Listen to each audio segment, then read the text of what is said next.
Hi everyone. In this video we are going to be walking through using and creating GPTs. So first you will want to go over to the left hand side and click on GPTs to access the GPT page. For security reasons we have disabled all third-party GPTs. The only GPTs that are available will be those that you create, those that are shared to you by other workspace members, and those that are created by the ChatGPT team. First, we're going to take a look at using the GPTs created by the ChatGPT team. This will be the first option that you see on the GPT page, and all of these are created by ChatGPT themselves. To use one, you would just click on it, and you can see the category, a little bit more information about it, and its capabilities.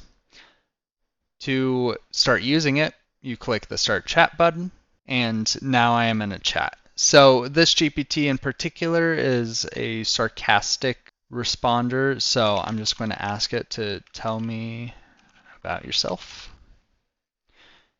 And it is prompted to respond in the sarcastic way, and that is what we see in the response. And as you can see here, like the other tools that we have used previously, we are in a new chat.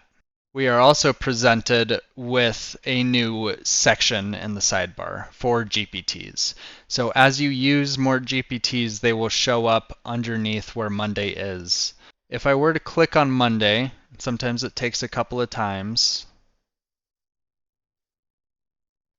and you have to go back and forth a bit. But eventually, if you click on it, you are able to start a new chat with Monday. So as you have more GPTs listed here, you can click back and forth to start a new chat with them. GPTs also allow you to upload photos and files, but they do not allow for the same amount of tool use such as image uploading and deep research within the GPTs themselves. That concludes talking about using the GPTs created by ChatGPT.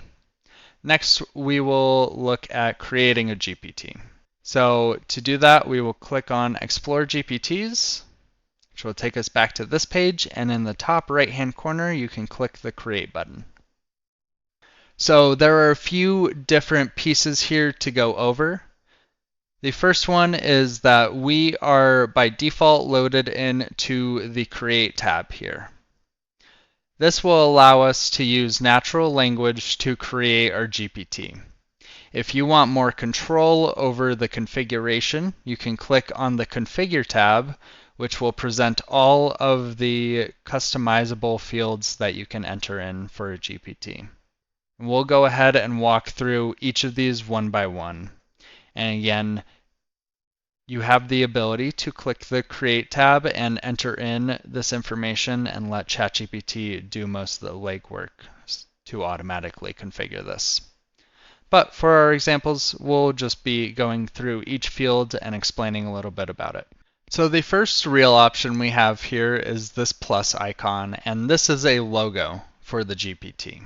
I'll not be setting that here, but that will show up on the sidebar and whenever a user is interacting with the GPT. So I'm going to be going through an example of a simple question and answering GPT for IT services on CU Anschutz. So I'm just going to name this the IT question and answer GPT. The description field is going to be for humans to read and just get a brief overview of what the GPT does. So I am just filling this out saying that this GPT will use the CU Anschutz OIT site to answer questions. The next part is the instructions. And this is going to be the most important part and really dictate how your GPT behaves. So for my instructions, I'm going to say search the OIT site for answers to IT-related questions. Say that you can't answer any questions related to anything besides IT support.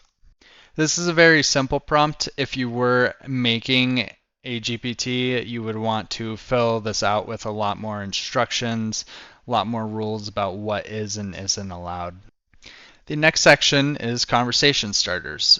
So these are going to be buttons that the users can click on in order to quickly get answers and sort of start their conversation. So I'm going to add one that says, what hours are the service desk open? And I'm just going to leave that at 1 for now, but you can see that this has created that over on the right-hand side. The next step is knowledge. Depending on what you want your GPT to do, if you want it to have knowledge of specific policies, procedures, or any other information, you would want to upload these files here. It's very important to know that these files and the contents of them may be revealed in the answers that the GPT gives. So you'll want to be mindful about what files you do upload. The next step is the recommended model.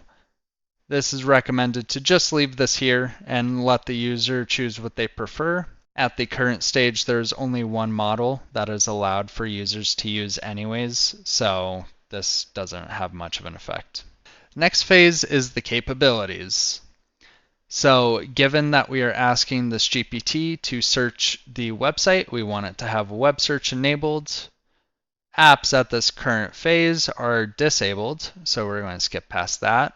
Canvas is helpful for writing and coding. We're not really looking to do that with this GPT, so I'm going to go ahead and uncheck that. And I'd also say this GPT is not going to be generating any images. And then finally, you have the option to enable a code interpreter and data analysis tool. I am going to also leave that disabled for this tool as well. And with that, my GPT is ready to go. So this right-hand side is for you to test out any changes that you make to the GPT immediately. So I'm going to click on my conversation starter and make sure that it is returning the information that I expect it to. And this does look right. We can see that there are citations. And if I go ahead and click that, this is pointing to the OIT site and getting this information over here. So this GPT looks good. I'm going to go ahead and create it. At this point, we have the option to share with users. So quickly, I'm just going to show this panel. We do not allow users to share with the entire group, but you have the ability to leave this on invite only and then search for specific users that you want to add here.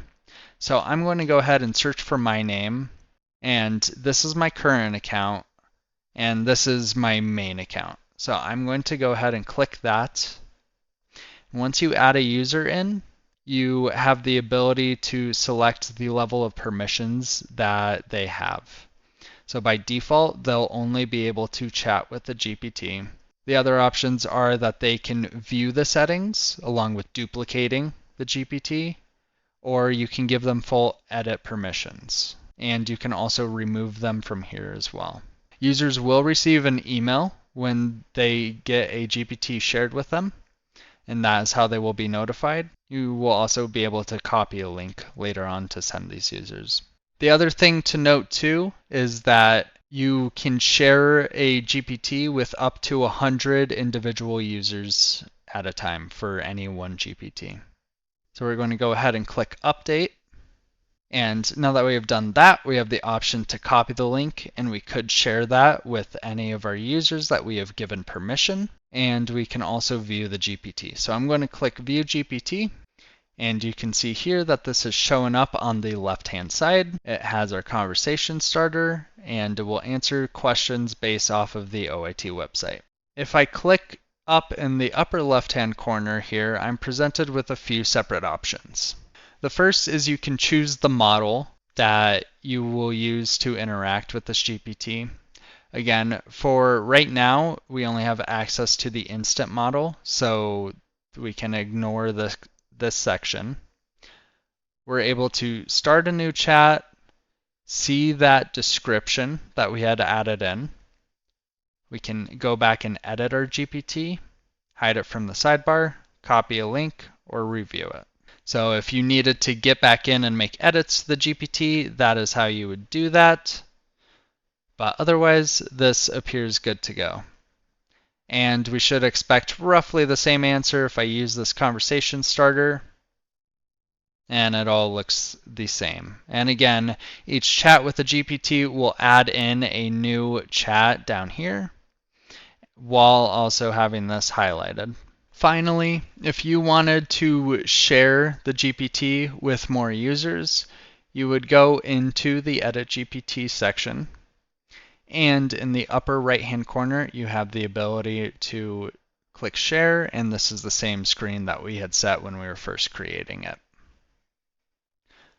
Additionally, these three dots in the top right allow you to copy a link, look at the version history, duplicate the GPT, or delete it. And you have the ability to go ahead and fully delete the GPT if you want to. And as it says here, this cannot be undone, so use cautiously. One last thing that I wanted to show is what users will see when you share GPT with them. Not only will they get an email, if they go into the Explore GPTs page, you will see that they have a new section called Shared With Me, and this will include any GPTs that they have shared with them. To go ahead and use that, it's the same thing as interacting with the GPTs made by ChatGPT, and you can go ahead and start a chat to start using that. That concludes this video about using GPTs, and in the next video we will take a look at projects.